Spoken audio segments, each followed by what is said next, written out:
about it. Just cornfields and chocolate, you know, like all gooey. Like when it was hot, the chocolate mill and the corn. Like, what? Sorry, I guess I'm a little nervous still. Oh, don't be nervous. I'm sure you'll do fine. Wilbur just finished his training this week. Yeah, like 10 minutes ago. Did you enjoy your training? Oh yeah, training was great. Well, what was your favorite part? My favorite part? You know, I like this singing. Can we sing a song right now? Come on. I believe I can fly. Wilbur, not right now. Why? Well, first, we tell our guests Mr. Hershey's story. Oh! Can I do the Mr. Hershey story? I'm really good at that part. I've been studying it super hard. Every night I got this down.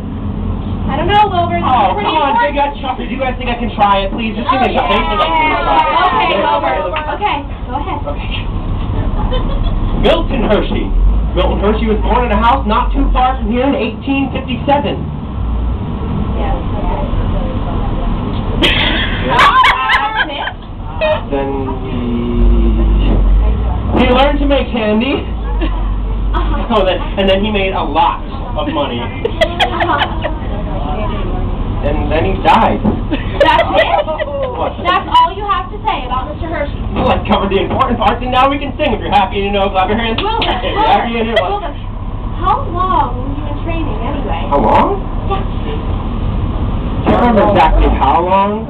No, Norm. They said I was in training longer than any other conductor ever. I think a superconductor, no big deal. Folks, why don't I tell you Mr. Hershey's story? After all, Mr. Hershey was an inspiration to us all. For instance, did you know that Mr. Hershey started out as a candy-making apprentice in Lancaster at the age of 15? And at the young age of 19, he started his first candy business in Philadelphia. Philadelphia, where he found his fortune, then he died, and now we can sing. No, Wilbur. Things didn't go well for young Milton. After 6 years of trying, the high cost of sugar caused his business to go bankrupt. But he didn't give up. His father took him to Denver, where he met a candy maker who taught him to add fresh milk to his candies to make them chewier, tastier, and longer lasting.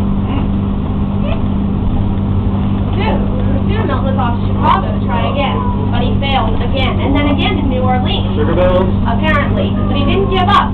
He tried again. In 1884, he set up shop in New York City, but by 1886, bankrupt. Sugar bills. But he kept on trying. Doesn't this guy ever give up? No, he doesn't.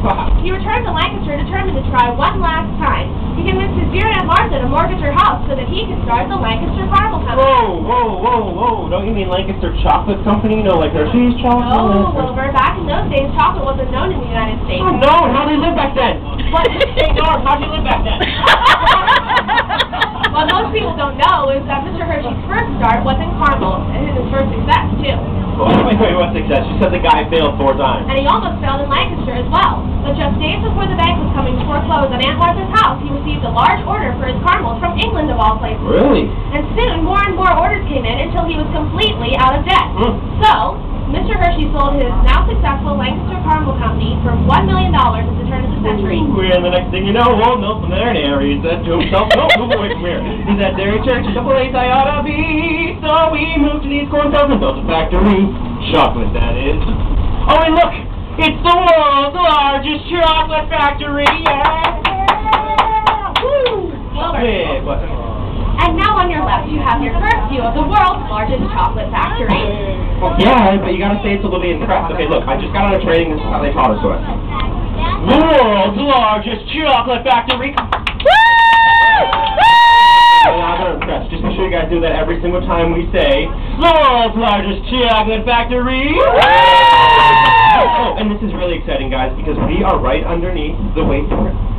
Hershey Street lights. We are just about to turn on to Chocolate Avenue, the main street here in town. If you look out and up, like Wilbur was, you can see the famous Hershey street lights. Hey, you know these are the only diet kisses Hershey makes? Well, why's that?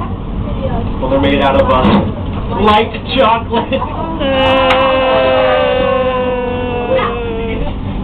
Right up here, you can see the street sign, which is the intersection of Chocolate and Cocoa Avenues. What could be sweeter than that?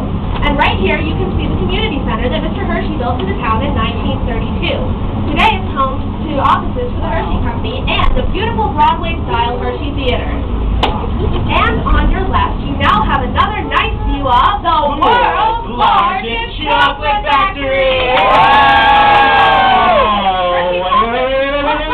Sally! Norm, stop! This is bad! Oh my, no, it's... What? What's wrong, Wilbur? I forgot my camera. Wilbur, you don't need a camera. I need my camera. Look, this is my the first time I want to document it. I got to scrapbook this. Okay, I scrapbook. Okay. Wilbur, No. I didn't read that. I'll go home. Give my camera back. No. Wilbur, you can't get off in the middle of the tour. What? Look, I'm not waiting for him. I didn't want him anyhow. Let's go.